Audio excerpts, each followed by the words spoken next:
Hello दोस्तों, कैसे हैं आप लोग। और जैसा कि आपको पता है कि यमुना प्राधिकरण ने एक बार फिर से आपको करोड़पति बनने का मौका दिया है और आप उस मौके को मिस बिल्कुल ना करें।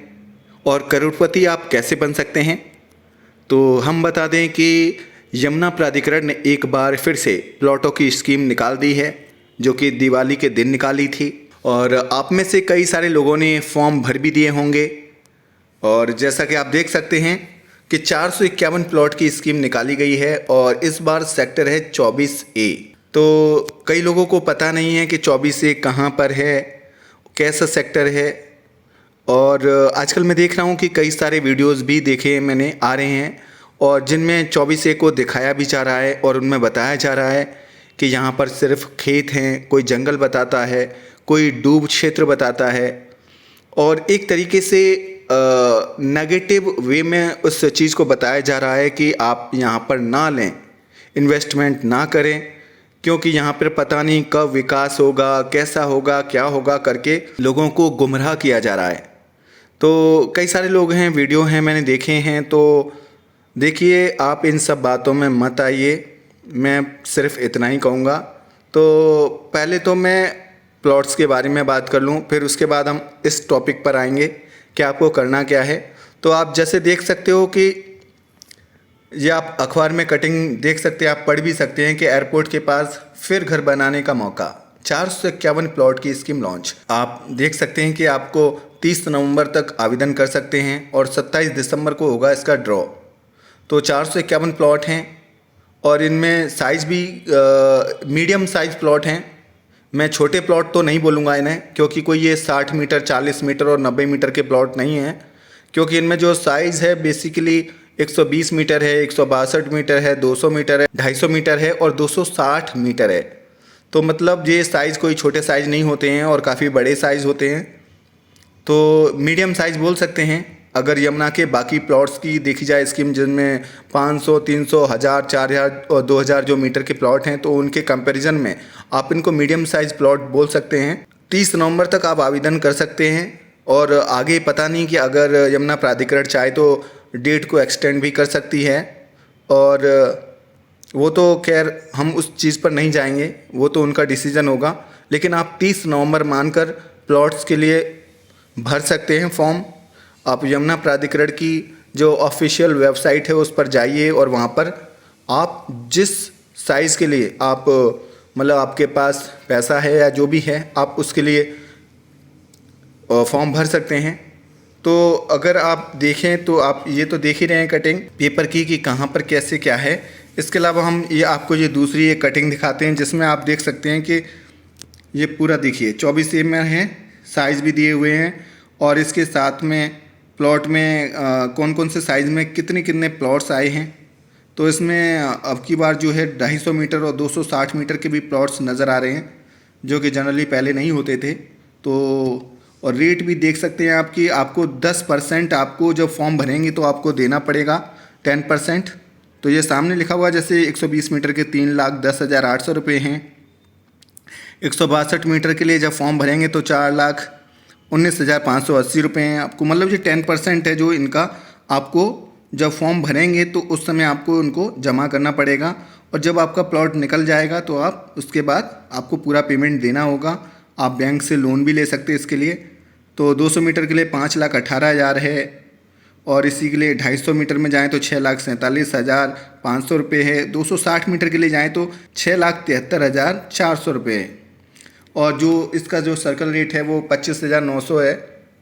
25,900 वर्ग मीटर के हिसाब से इसका रेट है, तो आप कैलकुलेट कर सकते हैं उस हिसाब से। तो ये तो ही देखो प्लॉटों की बात, कितने प्लॉट निकले हैं, कैसे निकले हैं। अब बात कर लेते हैं कि जो उस सेक्टर के बारे में बुराई कर रहे हैं, जो नेगेटिव बता रहे हैं, उस चीज़ में थोड़ा सा कुछ कहना चाहूँगा। आप लोग किसी की बातों पर कोई भी ध्यान मत दीजिए। वह डूब क्षेत्र में नहीं आता है, यमुना वहाँ से काफ़ी दूर है, तो डूब क्षेत्र में तो बिल्कुल नहीं है। रही बात जंगल या खेती की, तो जब आप देख सकते हो कि यमुना अथॉरिटी ने जब सेक्टर 18 और 20 में जब स्कीम लॉन्च की थी, अभी आज आप 2024 में हैं और 2009 में अलॉटमेंट हुई थी, तो अभी आप देख सकते हो कि कई जगह पे तो अभी भी खेती हो रही है, अभी भी आपको पोजीशन नहीं मिला है। कई कई कई ब्लॉक्स में खेती तो वो चलती रहेगी, जब अथॉरिटी को काम करना होगा प्लॉट काट कर वो दे देगी।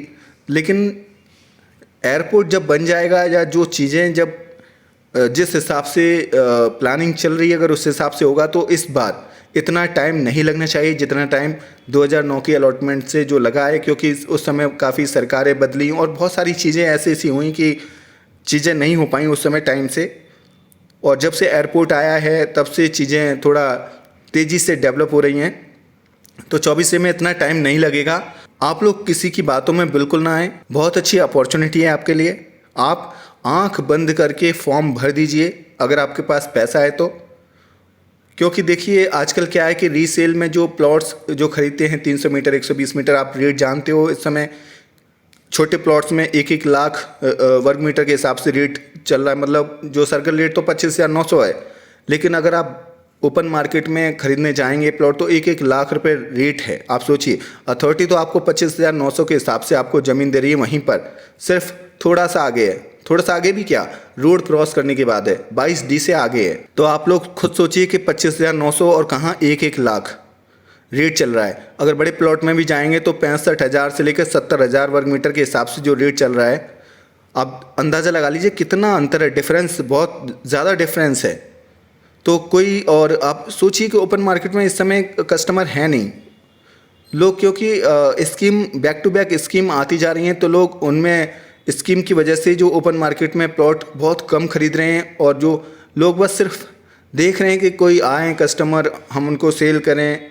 लेकिन ऐसा नहीं है, क्योंकि स्कीम की वजह से लोग जो रुझान है वो ओपन मार्केट में इस समय नहीं है, क्योंकि काफ़ी महंगा है। उतने में आप, जितने में ओपन मार्केट में आप प्लॉट लेने जाएंगे उतने में आपको अथॉरिटी के 2-2 प्लॉट मिल जाएंगे। आप सोचिए, तो आप कहाँ पर इन्वेस्ट करना पसंद करेंगे। तो इसलिए मैं तो कहना चाहूँगा कि आप किसी की बातों में ना आए, बहुत अच्छी अपॉर्चुनिटी है और बहुत अच्छी जगह है, एयरपोर्ट के पास में ही है, तो आप इसमें इन्वेस्ट करें। क्योंकि जो लोग आपको वीडियो बना के मना कर रहे हैं, सही बताऊं तो वो खुद 25-25 20-20 फॉर्म भरेंगे और आप लोगों को नेगेटिव बताएंगे। तो आप लोग खुद भरिए, फॉर्म भरें, किसी की बातों में नहीं आना है। जैसे खेती या जंगल की बात है तो आप खुद सोचिए कि 2009 में जब सेक्टर 18 और 20 का अलॉटमेंट हुआ था तो वहाँ पर क्या बिल्डिंग बन गई थी, क्या वहाँ पर कुछ रोड बने थे या क्या बना था, क्या एयरपोर्ट बन गया था या फिल्म सिटी आने वाली थी, कुछ भी नहीं था। वो भी एक जंगल ही पड़ा हुआ था, वहाँ कोई जाना नहीं चाहता था। अभी आप देखिए, आप 18 और 20 में अब थोड़े से कंस्ट्रक्शन वर्क चल रहा है, लोग कंप्लीशन बना रहे हैं, तो आपको अच्छा लग रहा है और आप उसको डेवलप बता रहे हैं, और 24A को डेवलप नहीं बता रहे हैं। तो देखिए वो भी डेवलप हो जाएगा, तो आप उस चीज़ की चिंता मत करिए, और जो स्कीम आई है आप उसमें इन्वेस्ट करिए। इसके अलावा और भी एक न्यूज़ है मेरे पास, तो मैं आपको बताना चाहूँगा। और मेरे पास ये न्यूज़ है ये कि जो फिल्म सिटी है उसका शिलान्यास जो है इसी महीने, मतलब नवंबर के महीने में 24 नवंबर तक का समय मांगा गया है। मतलब 24 नवंबर तक उम्मीद है कि हो सकता है शिलान्यास हो जाए, पक्की गारंटी तो नहीं है, लेकिन ऐसा सुनने में आ रहा है कि 24 नवंबर तक हो सकता है। इसके साथ ही एयरपोर्ट के बारे में भी एक खबर है कि 17 अप्रैल को पहली फ़्लाइट स्टार्ट हो जाएगी अगले साल। तो आप इन्वेस्ट करते रहिए और स्कीम का वेट करते रहिए, क्योंकि अब बैक टू बैक स्कीम आने वाली हैं। क्योंकि आपको पता है कि न्यू नोएडा करके एक नई सिटी बसाई जा रही है और वहाँ पर भी बहुत जल्दी आपको प्लॉट्स की स्कीम देखने को मिलेगी, क्योंकि लैंड बैंक की कोई कमी नहीं है अथॉरिटी के पास। और आप सोचिए, ये सब प्लॉट्स चलते चले जाएंगे आगरा तक, एक्सप्रेस वे के सारे ये स्कीम, मुझे लगता है कि कई सालों तक ये ऐसी ही स्कीम चलती रहेंगी और स्कीम आती रहेंगी। तो आप लोग टेंशन मत लीजिए और स्कीम में अप्लाई करते रहिए। धन्यवाद।